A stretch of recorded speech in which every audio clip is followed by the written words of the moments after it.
What's up, guys? This is D2 Nice with the Who Are They podcast, and I am filming from an undisclosed location here in San Diego. But don't feel too bad because it's starting to get a little chilly outside, guys. No matter how sunny it is, it ain't always 75. With that being said, we are going to jump into our preview of UFC 281. It's going to be some amazing fights on this card. One of the main fights I wanted to talk about to start this off was going to be Erin Blanchfield versus Molly McCann. And this is going to be an exciting fight. One thing we know of Meatball Molly is that she is an excellent fighter.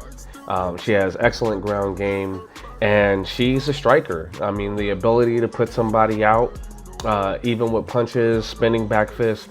So Erin's got to watch out, but Molly's also got to watch out. And Erin, you have a fighter who is 9-1, so there is going to be a lack of fear when you've taken out most of the opponents that you fought.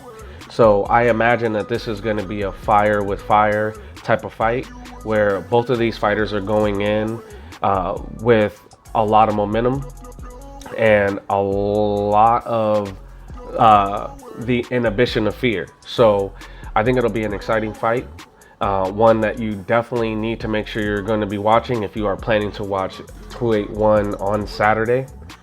The next fight that we have is going to be Dominic Reyes going up against Ryan Spann. And Ryan Spann is a man who has dynamite in his hands, and Dominic Reyes has the same. The problem for Dominic Reyes is he's been in a bit of a slump over the last year or two. He came in with a lot of hype behind his name. He was undefeated, and then after the Jones fight, it just kind of seemed to really just kind of steamroll down in the wrong direction.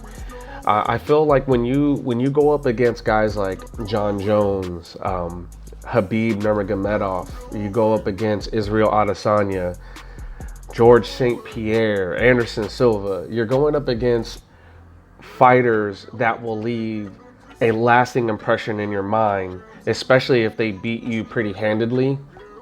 It's kind of one of those things where they do things that are so good that they make you think when you're fighting them. So then once you go up against someone else, even if they are like leagues below, it still makes you think. It almost kind of freezes you because of what they did in the fight prior.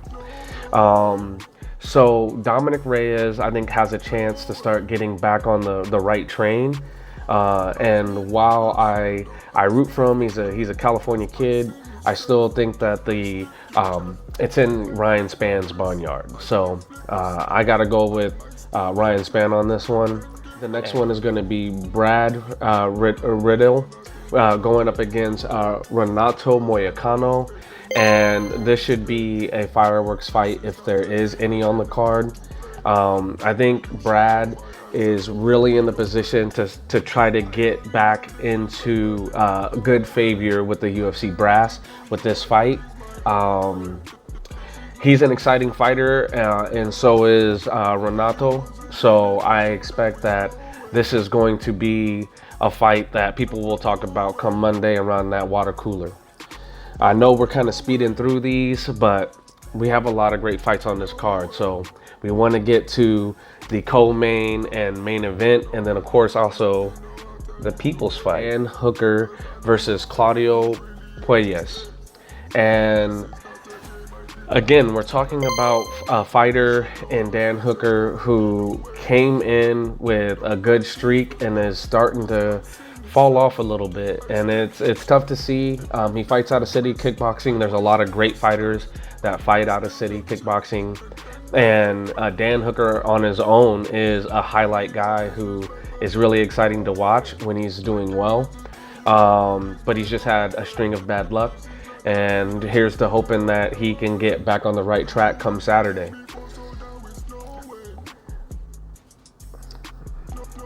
Now, Frankie Edgar versus Chris Gutierrez. is a fight that is going to be sad to see, only because the former champ, Frankie Edgar, he is hanging the gloves up. It is going to be time for him to move on into the sunset. And it is going to be sad to see him go. This is time, and I think he's moving on at a perfect time in his career where he's still going to be healthy and have his faculties about him instead of just beating himself into the ground. This fight should be fun. This gives Chris the chance to maybe get close to, if not breaking into the top 10, with Frankie Edgar being number 12. So this should be a great fight. Should be fun. To the next one. So we're going to slow it down. We're going to give you some good, valid information. This is going to be what I call the people's fight, because again, we're talking about Michael Chandler going up against Dustin Poirier. Dustin Poirier being number 2 in the division, Michael Chandler being number 5. We know that Dustin Poirier is a striker who is great. He's been around in the UFC and in the division for some time now, and he is always a guy who puts on great fights. Now, we had Michael Chandler, who fought Justin Gaethje, and Dustin Poirier, who actually put Justin Gaethje away. So Michael Chandler wasn't able to do the same. So does this mean that he is going to struggle against Dustin Poirier? I would say it doesn't necessarily mean that. Michael Chandler is explosive, he is fast, he is agile, he is athletic, and these can mean that it can be very dangerous for anyone he goes up against. It doesn't matter how good or technical you are. When you have a guy as fast and as explosive as Michael Chandler, it really only takes a split second. There's actually been a fight where I actually had to watch it like 3 or 4 times over because his punch came so fast that it was really hard to see. He's an exciting fighter. He's explosive. I've already said that 1,000 times, but it truly is true. Now with Dustin Poirier, he's a grinder. He will put you through the fire. He can sometimes be that punches and bunches type of fella. And he makes a fight exciting. He makes it worth watching because you know that if he has the chance, he's gonna punish his opponent, period. On this one, I gotta go with Dustin Poirier. I've started to become more of a fan of him, especially after how he handled his loss to Khabib Nurmagomedov. I wasn't 100% sure what to think about him prior to that fight. But definitely after the fight, I started to think of him in a different light.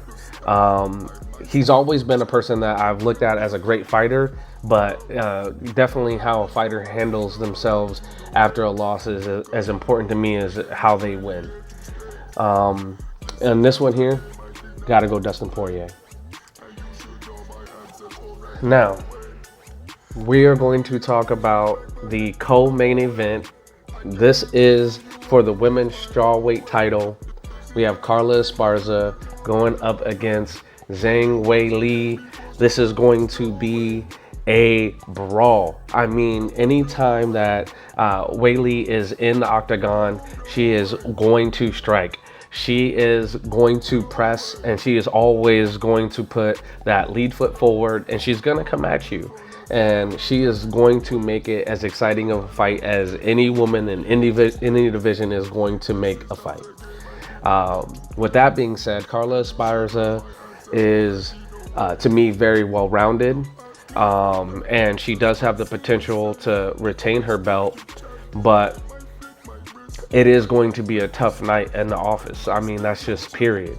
WEILI has the ability to hit you on the chin and put you out. If you ever see her train, I've seen various videos, and it's really exciting to watch it because you very rarely see someone train as hard, as long, as tough as she does. And it just makes you excited to know what the human body is really, truly capable of. If I'm picking, and I'm gonna go with WEILI on this fight. And now it's time for the main event.